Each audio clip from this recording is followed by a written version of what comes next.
Hello everyone, welcome back to my YouTube channel Bongstar দিয়া। তো তোমরা সবাই কেমন আছো? আশা করি অনেক ভালো আছো, আর আমিও ভালো আছি। তো তোমাদের তো আগের ভিডিওতেই দেখিয়েছিলাম যে আমরা বাসে করে দীঘায় যাচ্ছি। তো এখন বাজে ভোর 4:30। আর এই দেখো, আমরা ময়ূরী হোটেলের সামনে দেখতে পেয়ে গেছিলাম একটা BMW কার। আর দেখো চারিপাশটা কতটা অন্ধকার, চারিপাশে ওই হাতে গোনা কয়েকটা লোক ছিল মাত্র। তো আমাদের হোটেলের টাইম ছিল 10টার সময়, সেই জন্য আমরা টাইম পাস করার জন্য চলে গেছিলাম দীঘার নিউ দীঘায়। আর নিউ দীঘায় এসে আমরা সূর্য উদয় দেখতে পাই দুইবার করে, একবার সূর্য উদয় হয় আর একবার মেঘের ভিতর থেকে সূর্যটা বেরিয়ে আসে। এটা এমনভাবে বেরিয়ে আসে যে মনে হয় যেন সূর্যটা আবার উদয় হচ্ছে। সূর্য উদয় তো তোমাদের দেখাবই, তার আগে দেখে নাও এই পাথরে আঁকা খুব সুন্দর সুন্দর ড্রয়িংগুলো।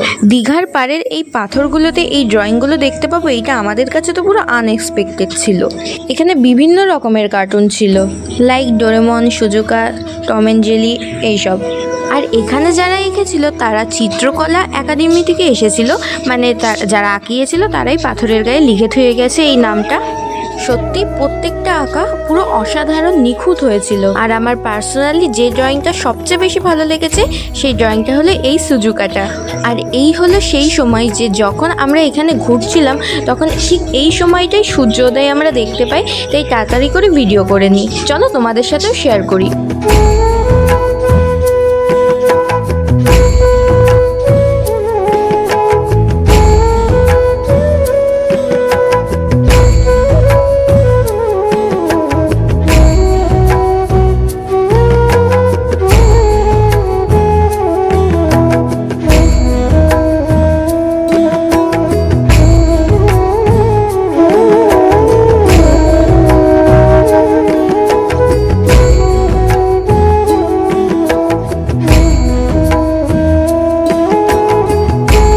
আর এই হলো সেই দ্বিতীয়বার, যখন সূর্য উদয়ের পর সূর্যটা আবার মেঘের আড়ালে লুকিয়ে পড়ে।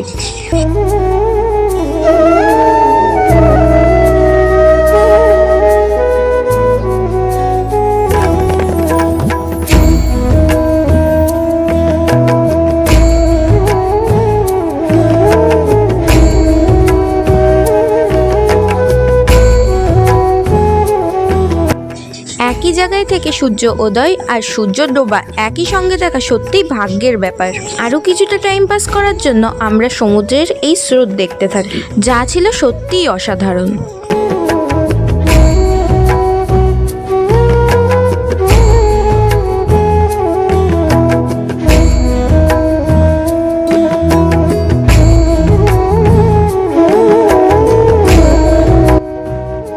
তো সূর্যোদয়ের পর চারিদিকে তাপ এতটা বেড়ে যায় যে আমি সানগ্লাস পরে নিই। তো অনেকক্ষণ টাইম পাস করার পর আমাদের হোটেলের টাইম প্রায় হয়েই যায়। আর সারা রাত বাস জার্নি করার পর আমরা সকলেই খুব টায়ার্ড হয়ে পড়ি, সেই জন্য আমরা হোটেলের দিকে যেতে থাকি।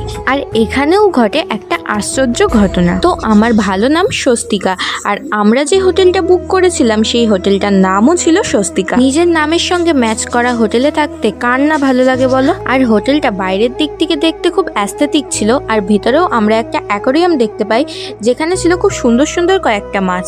চলো তোমাদেরকেও দেখাই।